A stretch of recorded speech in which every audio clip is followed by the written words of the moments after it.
عبادي وانتشت روحي وصار الدمع يجري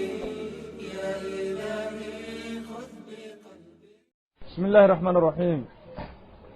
الحمد لله رب العالمين، وأشهد أن لا إله إلا الله وحده لا شريك له، وأشهد أن سيدنا محمدا عبد الله ورسوله صفيه وخليله وخيرته من خلقه، صلوات ربي وأزكى تسليماته عليه.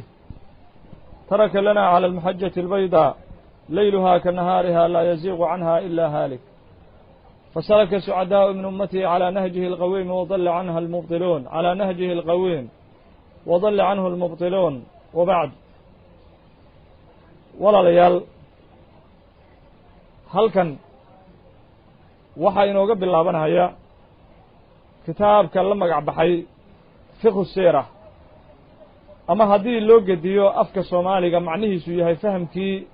siirada nabigeena moxameda salawaatu ullaahi wa askaa tasliimaatihi calayh. haddaba walaalayaal, siirada nabigeena calayhi salaatu wasalaam oo la fahmo waa qayb ka mida iimaankaaga. marka siirada nabiga la daraasaynayana sala allahu alayhi wasalam, ulajeedooyinka laga leeyahay ayaa waxaa ka mid ah an yatasawara almuslim alxaqiiqa alislaamiya fii majmuucihaa mutajasidatan fii xayaati rasuuli illaahi sala allahu alayhi wasalam. qofku inuu fahmo xaqiiqada diinta islaamka, kana dhex fahmo dhaqankii nabigeena calayhi salaatu wasalaam. maxaa yeelay islaamkao dhan waxaa siday oo xambaarsanaa tusaalena u ahaa nabigeenna moxamed calayhi salaatu wasalaam. marka qofku hadduu daraasad uu ku sameeyo amaba uu fahmo qaabkii nabigeenna sala allahu calayhi wasalam uu u dhaqmi jiray, guud ahaan wuxuu fahmay islaamkii oo dhan. tan kale daraasada siirada nabiga calayhi salaatu wasalaam ahdaafta laga leeyahay ayaa waxaa ka mid ah fahmu shakhsiyati rasuul sala allahu calayhi wasalam min khilaali xayaatih wa duruufih alatii caasha fiiha. in la fahmo shakhsiyadda rasuulkeenna moxameda sala allahu calayhi wasalam, muxuu ahaa, maxaa dhaqankiisu ahaa, maxaa akhlaaqdiisu ahayd, xaggee ku dhashay, xaggee ku geeriyooday, dhibka iyo kifaaxa uu u soo maray diinta islaamka intee ay la ekayd, cadowga uu nabiga calayhi salaatu wasalaam uu muqaabalayn jiray oo wejiga uu saari jiray intee la ekaa, qorshaynta intee la ekayd laysku dayey toogashada nabigeena calayhi salaatu wasalaam oo cadowga gaaladu ay isku dayeen nabiga inay dilaan calayhi salaatu wasalaam, iyo dhibkii iyo kifaaxii faraha badnaa oo u soo maray nabigu calayhi salaatu wasalaam baahinta diinta islaamka. haddaba marka walaalayaal, siiradan akhrinteedu ma aha wax sida maaragtaahay jaraa'id oo kale inta loo akhristo ama loo dhegaysto haddana dhinac laysaga tuuro, balse waa xujo ku oogan qof walba ee muslima ee dhegaysta siirada nabiga calayhi salaatu wasalaam inuu dhaqan geliyo, iskana uu dayo dhaqankii nabigeenna moxameda sala allahu calayhi wasalam siduu maaragtaahay ugu salayn lahaa noloshiisa guud ahaanba. maxaa yeelay siirada nabigu calayhi salaatu wasalaam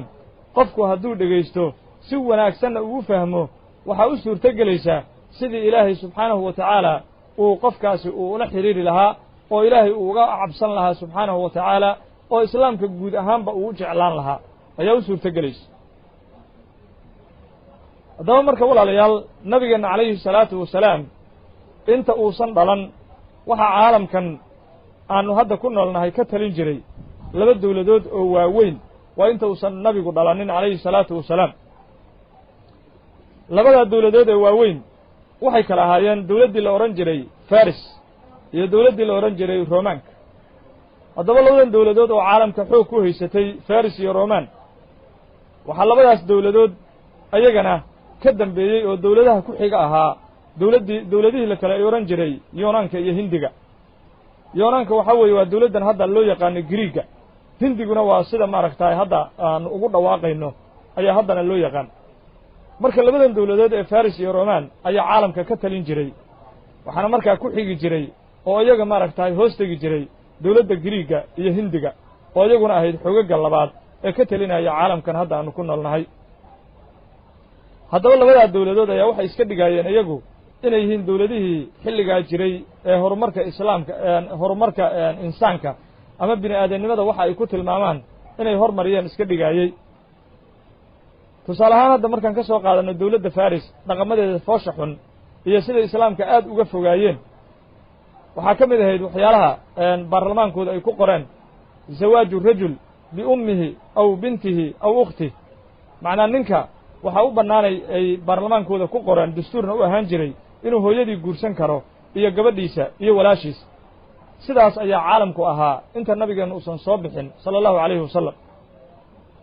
maxaa yeeley waa dawladdii isku tilmaami jirtay faris inay yihiin dawladdii xadaaradda iyo horumarka caalamka ka shaqaynaysay waxaana markaa sharciyada ay dejisay ka mid ahaa ninku inuu guursan karo hooyadii gabadha uu dhalay iyo walaashiis xataa boqorkii la odhan jiray yasdajurda waa yasdajurdihii labaadu oo caalamkan ka teli jiray qarnigii shanaad ee taariikha milaadiga qarnigii shanaad ee taariikha milaadiga ayuu caalamkan ka teli jiray waa 500 markii taariikhda milaadigu ay maraysay ama taariikhda gaalada dadka qaar ay u yaqaanaan 500 markii maraysay ayuu ninkaasi faris ay u talin jiray yasdajurda thani ayaa la odhan jiray boqorkaas yasdajurda oo xadaaradda sheeganayay wuxuu markuu sharcigaa dejiyey uu bilaabay inuu gabadhiisii asagu guursado gabadhii uu dhalay una la aqalgalay aroos ballaaranna loo sameeyey haddaba caalamku walaalayaal sidaas ayuu diin la'aan iyo kharbudaad ugu jiray inta nabigeenna calayhi salaatu wasalaam aan la soo saarin oo nabigeenna calayhi salaatu wasalaam ilaahay caalamkan intuusan u soo dirin haddaba marka nabiga calayhi salaatu wasalaam soo saaridda la soo saaray iyo soo diridda caalamkan loo soo diray waxay ka dhigan tahay ama ay la mid tahay sida ilaahayba subxaanahu wa tacaala uu nabiga ka horba rusul fara badan uu adduunkan ugu soo diray xiriirka nabigeenna calayhi salaatu wasalaam uu la leeyahay diimihii hore ee ilaahay subxaanahu wa tacaala rusushii nabigeenna ka horraysay uu usoo dhiibi jirana waa xiriir aad u ballaaran maxaa yeelay diimuhu iskuma khilaafsanayn xagga caqaa'idka iyo jiritaanka ilaahay iyo rumaynta aakhiro iyo bacsi inuu jiro arrimaha iskuma khilaafsanayn diimuhu rususha dhammaantood rusushii ilaa nebiyullaahi nuux ilaa nebiyullaahi aadam ilaa nebiyullaahi ibraahim ilaa nabigeenna laga soo gaaro sala allahu calayhi wasalam dhammaantood waxay ka sinaayeen inay tawxiidka ay faafiyaan lana dagaalamaan kufriga iyo shirkiga iyo waxyaalaha la midka ah sidaasna ilaahay wuxuu ku yidhi suuradda la yidhaha suuratu shuuraa sharaca lakum min addiini maa wasaa bihi nuuxa waaladii awxaynaa ilayka wamaa wasaynaa bihi ibraahiima wa muusa wa ciisa an aqiimu ddiina walaa tatafaraquu fiih ilaahay waxau yidhi subxaanahu wa tacaala rabbi wuxuu idin jideeyey diinta xaggeeda wuxuu idinkaga jideeyey wixii uu ula dardaarmay nebi nuux iyo wixii aanu kala dardaarannay nebi ibraahim nebi muuse iyo nebi ciise ayaan idinkana idinla dardaarannay haddaad tihiin ummaddii nebiyullaahi moxamed sala allahu calayhi wasalam kaasoo ah waxaannu idinkala dardaarannay diinta ooga hana ku kala teginnina diinta gudaheeda haddaba aayaddaas waxaa ka cad in maaragtahay nebiyullaahi nuux iyo nebiyullaahi muuse iyo nebiyullaahi ibraahim iyo nebiyullaahi ciise wixii loo dardaarmay in ummaddan muxamediyadana iyagana loo dardaarmay oo diimuhu ay isku mid yihiin xagga caqaa'idka iyo xagga tawxiidka ay isaga mid yihiin welidaa marka nabigeena calayhi salaatu wasalaam wuxuu isagu faafinayey caqiidadii ay faafin jireen iyo diintii ay faafin jireen ambiyadii adduunkan ilaahay u soo dirsaday subxaanahu wa tacaala marka nabigeena calayhi salaatu wasalaam inta uusan soo bixin waxaa jiri jiray jaahiliye aad u fara badan ayaa jiri jirtay waxyaalaha jaahiliyadaas ay ku dhaqmi jireen ayaa waxaa ka mid ah inay maaragtahay gabdhahooda ay nolosha ku aasi jireen waxay u arki jireen gabadha guriga joogta oo ku barbaarta inay guriga u keeni karto faqri iyo cayr iyo nolol xumo ay u keeni karto sidaas ayay aaminsanaayeen inta nabigeenna aan caalamkan loo soo dirin sala allahu calayhi wasalam welidaa sidaas awgeed ayaa sayidina cumar bnu alkhadaab waxa uu dhihi jiray markuu soo islaamay kabacdi 2 arrimood buu yidhi mid markay igu soo dhacdo aad ayaan u ooyaa mid markay igu soo dhacdana waan qoslaa ayuu dhihi jiray sayidina cumar wuxuu yidhi midda aan la ooyo waxay tahay buu yidhi xilligii jaahiliga diin la'aanta waxaa ii dhalatay buu yidhi gabadhaasi markii ay ii dhalatay way soo barbaartay gabarh aan jecelahay ayayna ahayd gabadhaasi markii ay soo barbaartay ayaa magaaladii aan mari waayey buu yidhi sayidina cumar maxaa yeelay waa laygu cambaaraynoo waxaa la leeyahay sayid cumar gabar ayaa guriga u joogta mar walba waa laygu cambaarayna marka waxaan doonahayey inaan maaragtahay ka takhalluso gabadhaas oo aan nolosha ku aaso sida caadada jaahiliyadu ay ahaan jireen haddaba gabadhii oo soo barbaartay ayaan waxaan u kaxeeyey buu yidhi meel hawd ah si aan u soo aaso oo god intaan u qodo nolosha aan ugu soo duugo gabadhayda sida dhaqanku jaahiliyaduba uu ahaa marka godka markaan qodo oon daalaba godka dhinaciisa ayaan fadhiisan jiray buu yidhi sayidina cumar markaas ayaa gabadhaydii yarayd oon godka aan u qodahayey oon rabay inaan godka ku rido ayay garkii iga salaaxdaa buu yidhi dhididkii iyo carradii iga soo gaartay godka ayay sidaa iiga jaftaa iyadoo dhahaysa aabbe maxay tahay dhididkan iyo carradan wejigaaga ku taalla waa qof saqiira wax dembi ay kasbatana aysan jirin aabbaheedna sidaa dhididka uga tiraysa isaguna wuxuu rabaa god inuu ku rido markaan godkii dhammaystiray ayaan labada gacmood ku dhegay buu yidhi gabadhii markaasaan godkii jiridda u hoosaysa u dhigay carradiina aan ku aasay halkaas ayaan gabadhaydii uga soo tegey buu yidhi haddaba marka gabadha godka aan ku ridaayey buu yidhi godka jiriddiisa markii gabadhii aan ku hubsaday iyadoo aabba dhehaysa ayay gacmaha kor u soo taagaysay buu yidhi markaas ayaan indhaha ciid uga buuxiyey haddaba arrintaas markay ugu soo dhacdo aad ayaan u ooyaa buu yidhi jahliga aanu ku jirnay nebi moxamed ka hor sala allahu calayhi wasalam arrin kalena waan qoslaa buu yidhi markay ugu soo dhacdo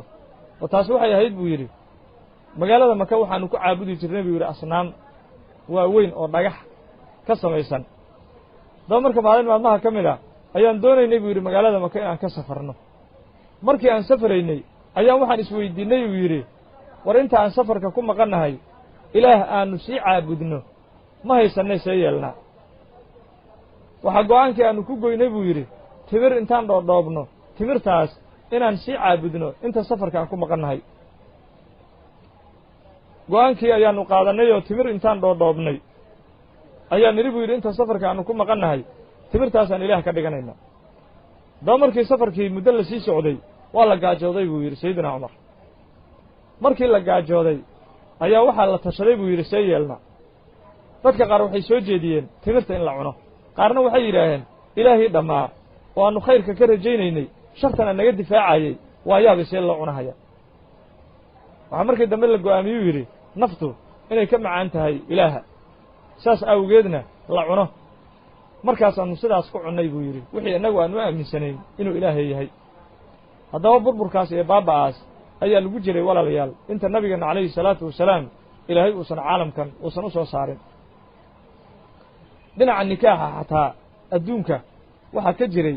arrin aad u foolxun gaar ahaan carabta dhexdooda qaababka carabta isku nikaaxsadeen ayaa waxaa ka mid ahaa gabadhu markii ay soo barbaarto guri ayay keligeed ay ijaaran gurigaasay ku hoyan waxayna samayn calan ayay guriga ka taagi nikaaxaas waxaa loo oqoon jiray nikaaxu raayaad nikaaxii calamada ayaa loo oqoon jiray waxayna gabadhu dhihi jirtay anugu qof shaksi ah ku koobnaan maayee bulshada ragga ah oo dhan ayaa shirka igu ah meeshaasaa marka ninkii dan kaleba uu ugu yimaadaa markaasuu isaga fuulfuulaa hadhow markii ay carruur dhasho waxay isugu yeertaa nimankii fuulay dhammaantood ninka ugu quruxda badan intay fiiriso ayay leedahay wiilka adigaa dhalay ama gabadha adigaa dhalay ayay leedahay nikaaxaas ayaa jiri jiray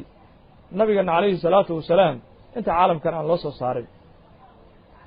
waxyaalaha dhaqamada foosha xun ee jiri jiray waxaa ka mid ahaa in bulshada ay caabudi jireen dhagax ay qorteen iyo asnaam oo ilaah ay u aaminsanaayeen waxaa ka mid ahaa xagga ciddada marka laga hadlaayo gabadhu markii ninkeedu uu dhinto dhaqan ah waxaa jiri jiray xerada geela inay fadhiisanayso ilaa 1 sanana ciddadeedu ay soconayso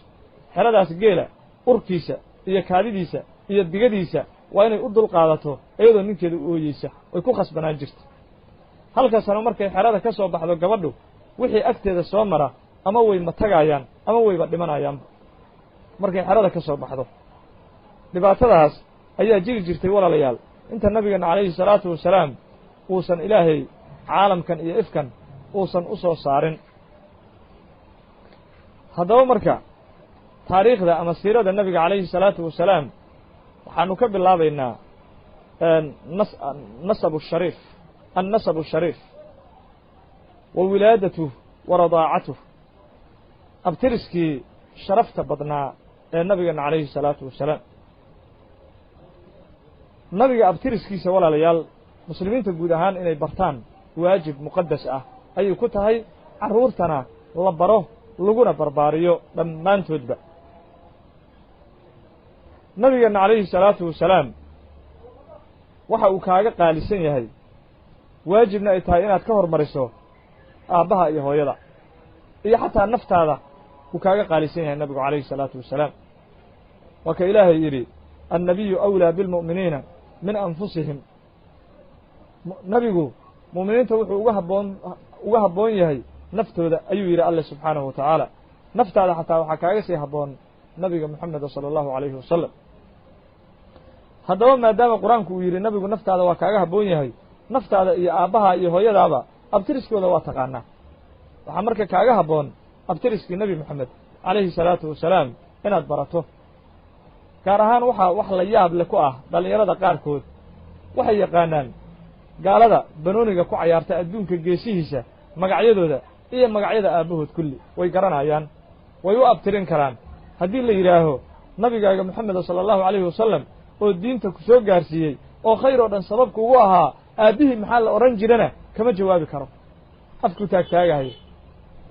marka maxay tahay waxa maaragtaahay kallifay qofku inuu maaragtaahay barto gaal qaawan ee dhididsan oo qarmoon oo banooni maaragtaahay cayaarahaya inuu maaragta abtiriskiisiina la socdo nabigiisii moxamed ahi sala allahu calayhi wasalam abtiriskiisiina uu jaahil ka noqdo maxaa kallifay walaalayaal soo taasi ma aha cambaar iyo wax xadgudub ku ah diinta islaamka haddaba nabigeena calayhi salaatu wasalaam magaciisa ayaa waxaa la yidhaahaa moxamed aabbihiina waxaa la odhan jiray cabdullaahi awowgiina waxaa la odhan jiray cabdulmuطalib iyagoo magac kalena loogu yeeri jirayoo shaybatulxamdina la odhan jiray nabiga awowgiisa kale calayhi salaatu wasalaam ayaa waxaa la odhan jiray haashim haashimna waxaa dhalay cabdimanaaf cabdimanaafna waxaa sii dhalay qusay qusayna waxaa sii dhalay kilaab kilaabna waxaa dhalay mura murana waxaa dhalay kacab kacabna waxaa dhalay lu'ay lu'ayina waxaa dhalay haalib haalibna waxaa dhalay fihri fihrina waxaa dhalay maalik maaligna waxaa dhalay nadri nadrina waxaa sii dhalay kinaana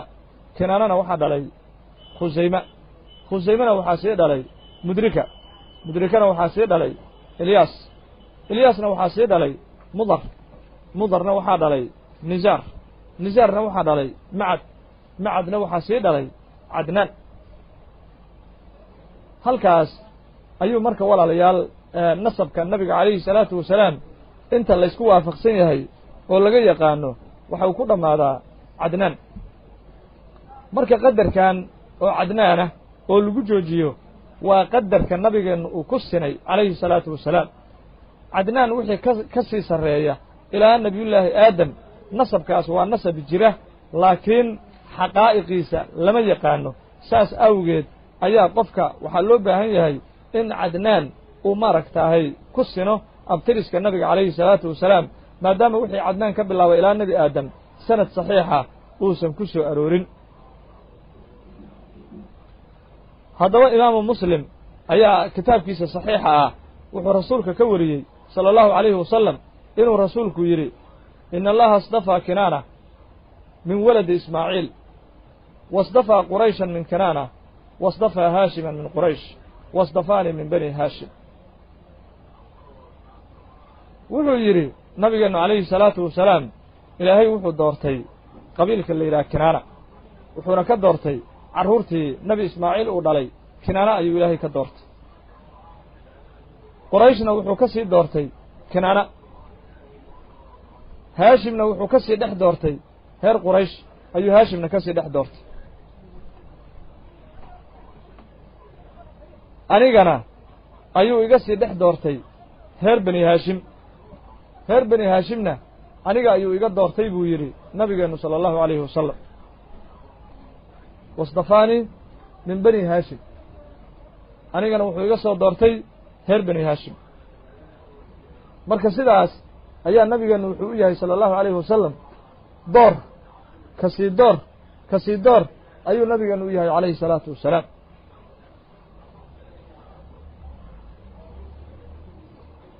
haddaba nabigeena dhalashadiisa sala allahu alayhi wasalam markii la yidhaaha laga hadlo nabigu wuxuu dhashay sanadkii la odhan jiray caamulfiil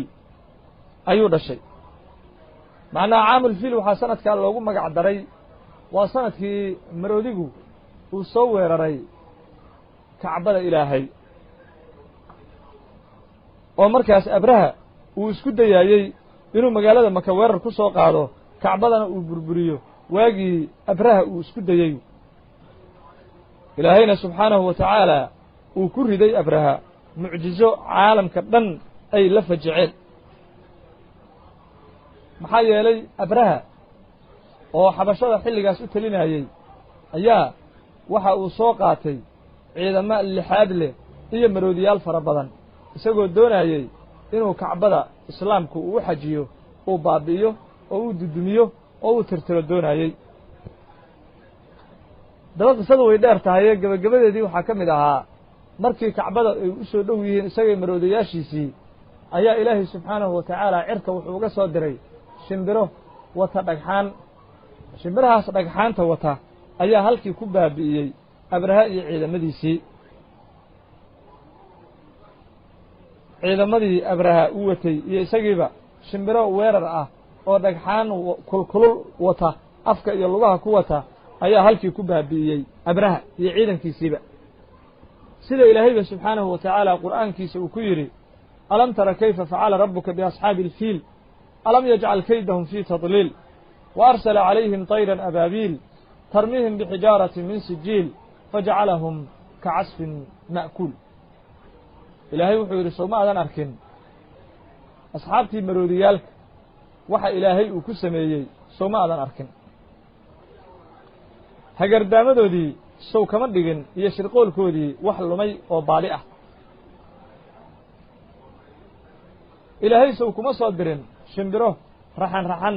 iyo jamaacad u socda oo markaas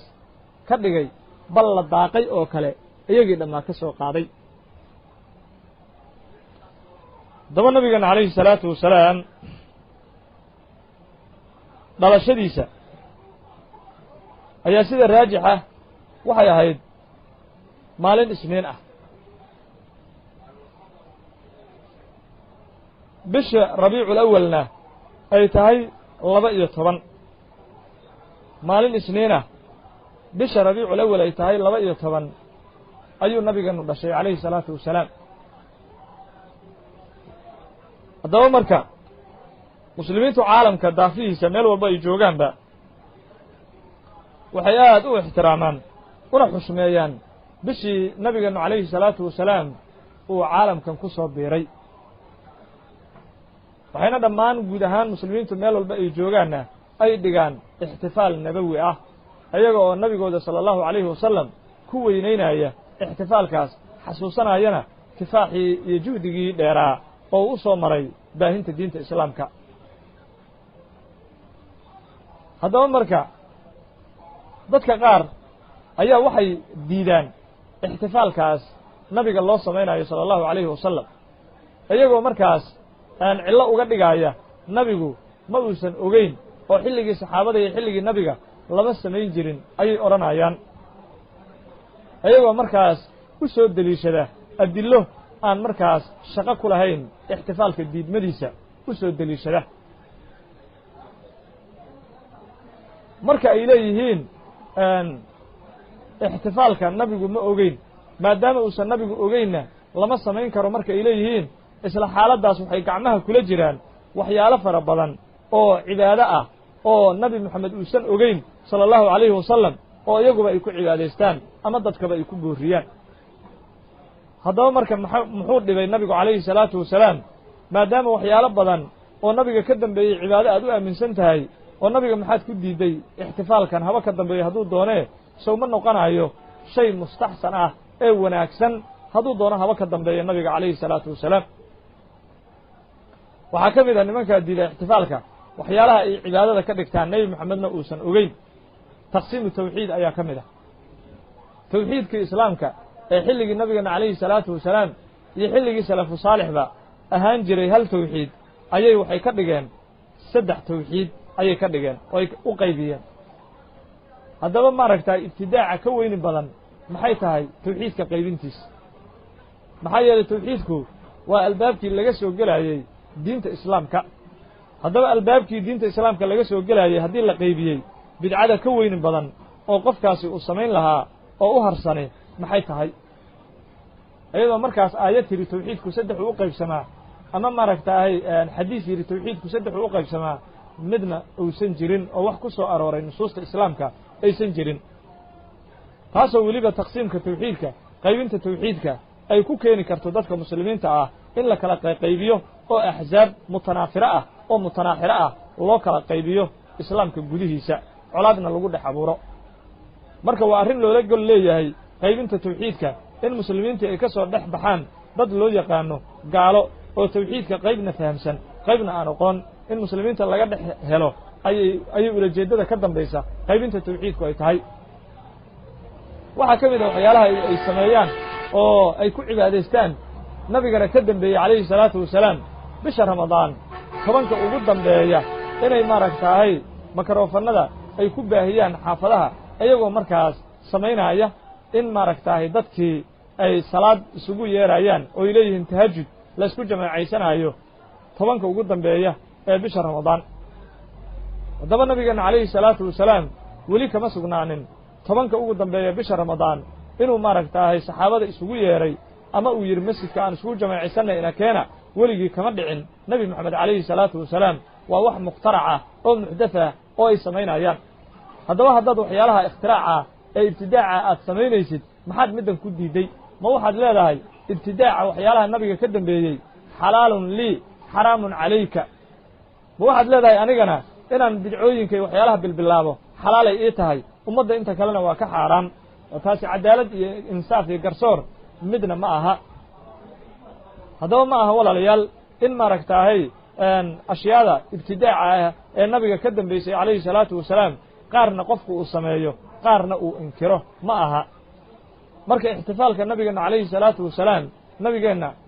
maalintii u dhashay iyo bishii uu dhashay in la sameeyo sadaqooyin la bixiyo laga sheekeeyo ammaanta nabiga calayhi salaatu wasalaam iyo kifaaxii iyo juhdigii uu soo maray faafinta diinta islaamka waa wax muqadasa shareecada islaamkana aad iyo aad ugu wanaagsan wey xadiiskan ay dadka diidan ixtifaalka ay ummadda ku dhex khaldaan fahamkiisa oo nabigeena calayhi salaatu wasalaam uu yidhi kullu muxdathatin bidca macnaa wax walboo iga dambeeyey waa bidco uu yidhi nabigu calayhi salaatu wasalaam xadiiskaas ixtifaalku inuusan jirin looma deliishan karo waana wadcu daliil fii kayri maxalli daliilkii oo loo isticmaalay meel uusan shaqo ku lahayn ayay noqon taas sababtoo alimaamu nawowi raximahu llahu tacaala sheekhan axaadiista rasuulkeenna xambaarsanaan jiray sala allahu calayhi wasalam markuu xadiiska uu muslimka ku sharxayey wuxuu yidhi haadaa caamun makhsuus wax walboo iga dambeeyey waa bidco marka nabigu uu leeyahy calayhi salaatu wasalaam waa erey caam ah laakiin waxaa lagu gaar yeeloo loola jeedaa bidcooyinka xuxun kuwa xuxun ayaa loola jeedaa u yidhi sida shaneemooyinka oo kale iyo filimka aflaamta khaleecaadka oo kale iyo dhaantada oo kale iyo waxyaalahaas la cayaaraya fisqiga ayaa loola jeedaa oo nabi moxamed ka dambeeyey calayhi salaatu wasalaam laakiin khayraadka nabi moxamed ka bacdi la bilaabay oo diinta meel looga helaayo oon shar ahayn loolama jeedo ayuu yidhi alimaamu nawowi isaga ayaan uga dambaynaynaa fahamka sunnada nabiga calayhi salaatu wasalaam ma aha qof aan sunnada nabiga aqoon u lahayn inuu axaadiistii kugu marin habaabiyo ama macaani xadiiska aan loola jeedin in uu markaas kuu soo deliishado ma ahan haddaba ixtifaalka nabigeena calayhi salaatu wasalaam walaalayaal sidaas ayuu mashruuc u yahay waa loo baahan yahay in maaragtahay lagu dadaalo oo meel walba muslimiintu daafaha meel walba oo caalamka ay ka joogaan inay ku dadaalaan adduunka dhanna waa laga sameeyaa meel aan laga samayn maba jirtoba ixtifaalka nabiga aniga hadda ka hor waxaan ka qayb galay dubay ixtifaal loogu dhigaayey nebi moxamed calayhi salaatu wasalaam iyadoo markaas xilligaas anigu dubay aan joogay dowladda dubay ka talinaysay ay joojisay shaqadii wasiiradu ay qaban jireen iyo dadka shaqaalaha dowladda kulli u shaqayn jiray la joojiyey lana yidhi ixtifaalkii nabiga calayhi salaatu wasalaam ayaa jira waxayna akrinayeen dadka anigu aan Dubay kula kulmay qasaa'id nabi ammaan ah oo nabiga ay ku ammaanayaan calayhi salaatu wasalaam daba caalamka daafihiisa meel walbaba waa laga dhigaa ixtifaalka nabiga calayhi salaatu wasalaam halkaasna walaalayaal waxayna ugu dhammaaday darsigeennii koowaad ee fiqhu siira wabillahi towfiiq wasalaamu calaykum waraxmat ullaahi wabarakaatu